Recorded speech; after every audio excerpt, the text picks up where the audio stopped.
Tänään keskustellaan evästeistä eli netin herkullisimmista seuraajista. Puhutaan vähän siitä, mitä tapahtuu, kun hyväksyn tai hylkään evästeet jollain nettisivulla. Kun nimittäin hyväksyt evästeet, annat kyseiselle sivulle luvan kerätä tiettyjä tietoja tallentamalla laitteellesi evästeen. Tämä voi sisältää tietoja, kuten tietoa vierailemistasi sivustoista, asetuksiasi tai kirjoitumistietoja. Evästeet mahdollistavat sujuvamman selauskokemuksen muistamalla esimerkiksi kieli- tai sijaintiasetuksesi. Evästeiden avulla sivusto voi myös tarjota personoitua sisältöä, kuten räätälöityjä mainoksia tai suosituksia, ja tämä voi tehdä nettikokemuksestasi relevantimman ja miellyttävämmän. Mutta on tärkeää muistaa myös, että evästeiden hyväksyminen voi vaikuttaa yksityisyyteesi. Evästeet nimittäin keräävät tietoja selaustavoistasi, ja näitä tietoja voidaan käyttää profiilisi luomiseen mainostajien toimesta. Lähdetään katsomaan pieni esimerkki siitä, minkälaisia nämä evästeet ovat, ja minkälaisia juttuja voimme tehdä hyväksyäksemme tai hylätäksemme nämä. Katsotaan sitten muutamia esimerkkejä evästeistä. Tässä minulla on esimerkiksi Virgin-sivu, ja täällä evästeet ovat erittäin simppeli. Voin nimittäin koventaa täältä joko, että I accept hyväksyäkseni tai I do not accept. Tämä on periaatteessa, miten evästedialogi pitäisi mennäkin. Voin hyväksyä tai hylätä ne helposti ja selkeän lähteä selaamaan nettisivua. Katsotaan muutamia muita esimerkkejä ja katsotaan vähän enemmän yksityiskohtia. Tässä on esimerkiksi Ylen sivut. Kun Ylen sivuille suuntaat, saat vaihtoehtona hyväksyä vain välttämättömät tai hyväksyä kaikki. Vain välttämättömien hyväksyminen on itse asiassa varsin riittävä, koska tällä tavalla hyväksyt ne evästeet, mitkä tarvitaan sivun toiminnallisuutta varten. Voin täältä tosin valita muokkaa evästeasetuksia. Ja tämä vie minut ikkunaan, missä voin valita, minkälaisia evästeitä haluan sallia. Ja huomaamme tässä, että välttämättömät evästeet ovat semmoinen, mitä en voi täältä estää, ja näitä ilman tämä nettisivu ei toimisi oikein, esimerkiksi sisäänkirjautumiset ja muut eivät pelaisi, joten en pysty ottamaan näitä pois päältä. Tämän verran evästeitä nettisivu jättää, jos haluan käyttää sitä, minun on tämä hyväksyttävä. Mutta voin sen sijaan ottaa pois päältä muutamia muita, kohdentamisen evästeet, kehitysevästeet ja sosiaalisen median upotusten evästeet, joista kaikista pystyn erikseen ottamaan ne päälle tai pois. Voin avata näistä myös nuolia, jos haluan selvittää, mitä näille haetaan tarkemmin. Ylellä kuitenkin nämä evästeet ovat varsin simppeleitä. Näistä oikeastaan ainoa, mikä olisi semmoinen, mitä en missään nimessä laittaisi päälle, on sosiaalisen median upotusten evästeet, eli tietoa voi vuotaa muuallekin kuin Ylelle. Jos hyväksyt kaikki evästeet tuossa etusivulla, hyväksyisit myös nämä. Katsotaanpa muutamia muita esimerkkejä. Googlella on myös hyvin simppeli evästedialogi. Kun avaat Googlen ja hakuja lähdet tekemään, se kysyy sinua hyväksymään evästeet. Jos tätä katsoo nopeasti, voisi luulla, että jos hylkään evästeet, kaikki täällä näkyvät evästeisiin liittyvät jutut hylätään. Mutta jos luet tätä tarkemmin, täällä käydään ensin läpi, mihin Google käyttää evästeitä, ja sitten mitä tapahtuu, jos hyväksyt kaikki.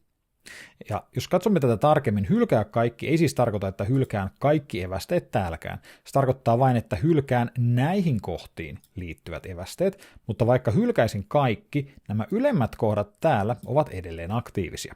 Eli evästeiden hylkääminen ei täysin eliminoi evästeitä Googlenkaan tapauksessa. Katsotaanpa sitten sivustoa, minkä evästeissä on vähän enemmän dataa. Tässä olen Hesarissa, ja samanlaisen evästedialogin saat missä tahansa Sanoma-konsernin sivustolla.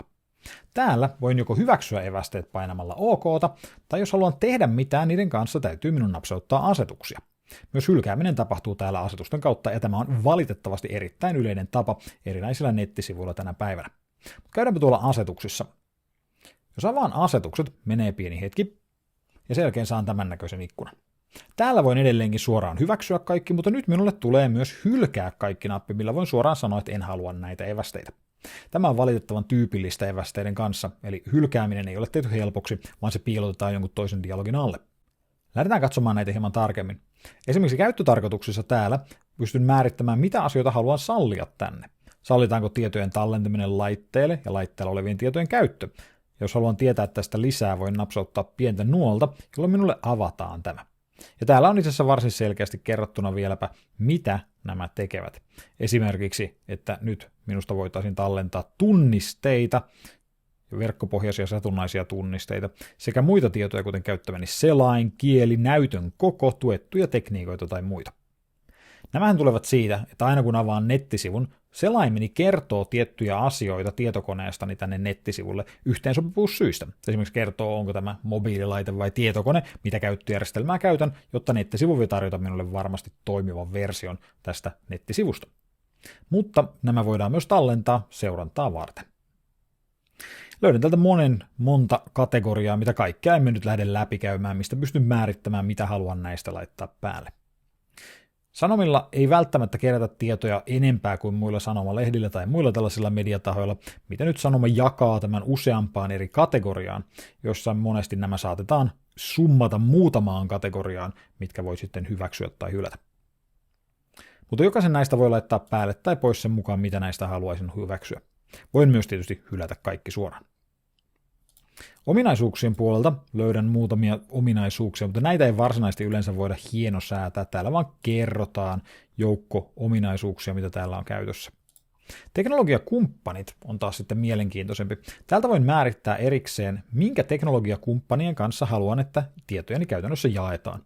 Jos hyväksyn kaikki, missä tahansa vaiheessa, hyväksyn tietojen jakamisen kaikkien täältä löytyvien teknologiakumppanien kanssa.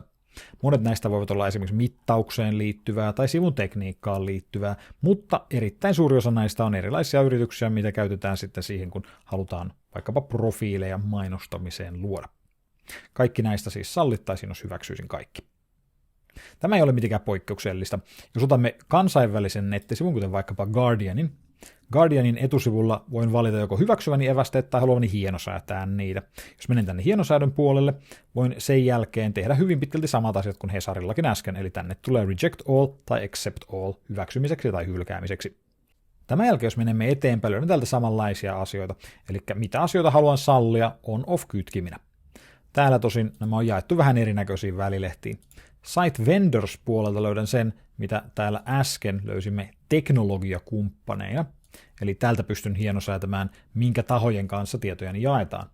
Taaskin hylkäämällä kaikki, pääsen eroon näistä kaikista ja mitään tietoja ei tallenneta. Otetaan vielä yksi. Tässä on msn.com. Täällä näen heti näppärästi, että voin hyväksyä tai hylätä kaikki, mikä on miten se pitäisikin olla. Mutta täällä jos avaamme tarkoitukset, törmäämme yhteen varsin tyypilliseen käytäntöön. Eli tällä nettisivulla olisi voinut siis hylätä kaikki evästeet suoraan niin kuin pitääkin. Mutta monilla nettisivuilla hylkäämiselle ei välttämättä ole nappia suoraan täällä, ja jos menet asetuksiin, sielläkään ei näy suoraan hylkäämistä. Sen sijaan pystyt siellä katsomaan, että kaikki vivut ovat off-asennossa, ja sitten vahvistaa valintasi. Ja tämä on varsin yleinen tapa käsitellä evästeitä monilla ulkomaisilla sivustoilla. Hylkäämällä evästeet voit rajoittaa sivustojen kykyjä tallentaa tietoja laitteellesi ja kerätä tietoja sinusta.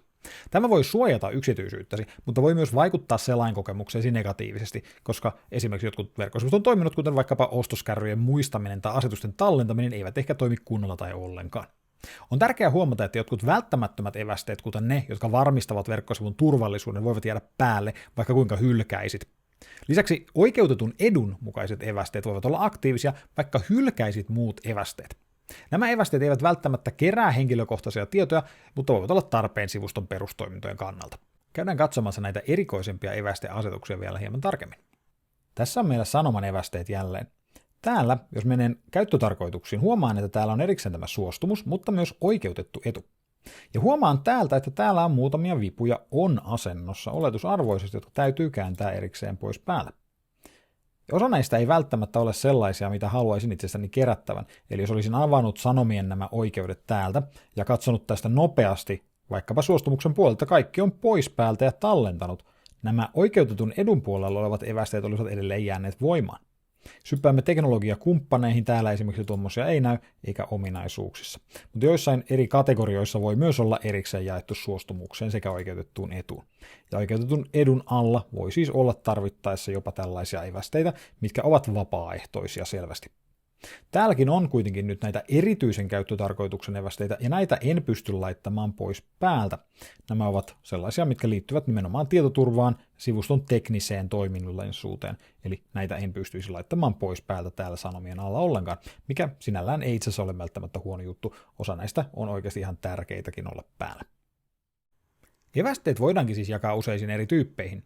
Ensimmäiset ovat erilaisia välttämättömiä evästeitä, jotka ovat tarpeen sivuston perustoimintojen, kuten turvallisuuden tai käyttäjän asetusten tallentamisen kannalta. Kolmannen osapuolen evästeet ovat toinen tärkeä tyyppi.